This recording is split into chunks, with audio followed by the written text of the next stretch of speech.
warahmatullahi wabarakatuh. Perkenalkan, nama saya Ali Nur Rahman. Saya di sini akan menjelaskan apa itu partisipasi politik. Sebelum menonton video ini, silahkan Anda subscribe dulu. Oke, silahkan menonton.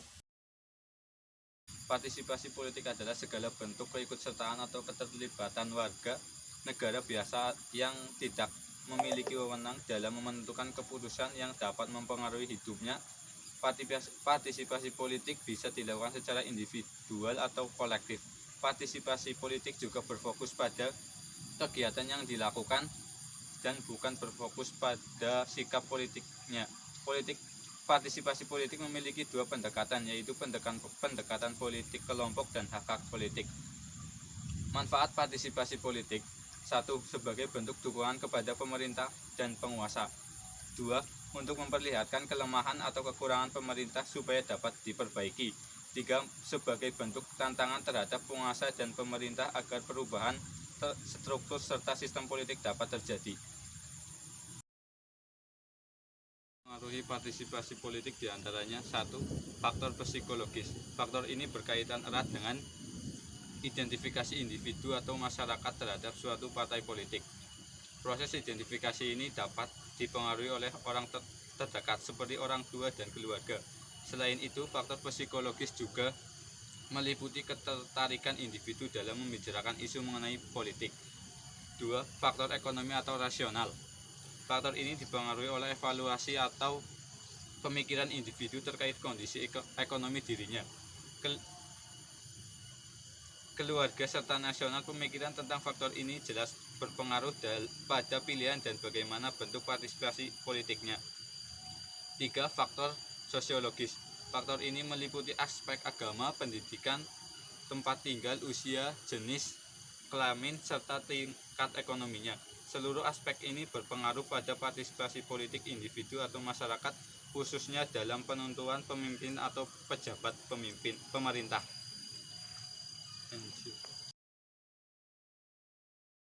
Bentuk atau jenis umum dari partisipasi politik diantaranya: 1. Partisipasi aktif adalah bentuk partisipasi politik yang dilaksanakan dengan pengajuan usul mengenai kebijakan umum beserta pilihan alternatifnya. 2. Partisipasi pasif adalah bentuk partisipasi politik yang dilakukan dengan menaati, menerima, serta melaksanakan saja seluruh keputusan pemerintah. Selain dua jenis tersebut, partisipasi politik juga dapat dibedakan lagi menjadi tiga diantaranya. 1. Apatis, artinya masyarakat menolak dan menarik diri dari proses politik. 2. Spektator, artinya masyarakat tidak pernah ikut serta dalam pemilihan umum. 3. Gladiator, artinya masyarakat terlibat aktif dalam proses politik, misalnya menjadi anggota partai, pekerja, kampanye, serta aktivis masyarakat. Partisipasi politik juga dapat dibagi menjadi dua jenis, yaitu partisipasi politik secara konvensional. Bentuk partisipasi ini dilakukan dengan melakukan diskusi politik, pembentukan dan penggabungan organisasi politik, kampanye, dan lain sebagainya. 2. Partisipasi politik secara non-konvensional. Bentuk partisipasi ini dilakukan dengan cara demonstrasi, mogok, serta pembangkang tanpa disertai kekerasan.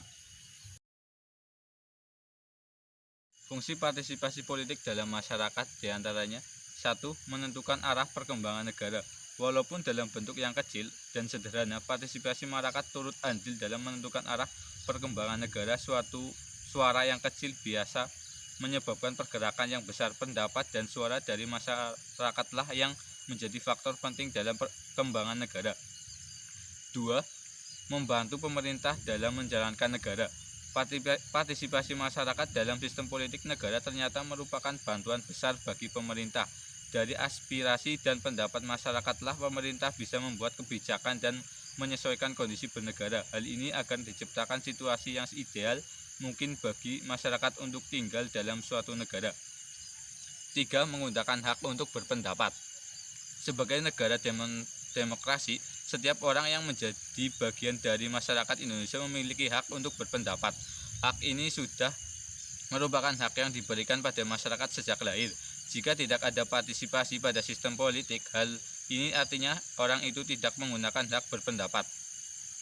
4. Sebagai referensi untuk mencari pemecah masalah. Kehidupan bermasyarakat dan bernegara selalu menghadapi tantangan dan masalah masing-masing. Karena itu pemerintah dan masyarakat harus berjuang dan bekerja sama untuk mencari pemecahan masalah dari tantangan yang dihadapi. Aspirasi masyarakat bisa menjadi referensi dan sumber pemikiran untuk mencari solusi dari masalah yang dihadapi. 5. Sebagai bentuk kerjasama masyarakat dan pemerintah.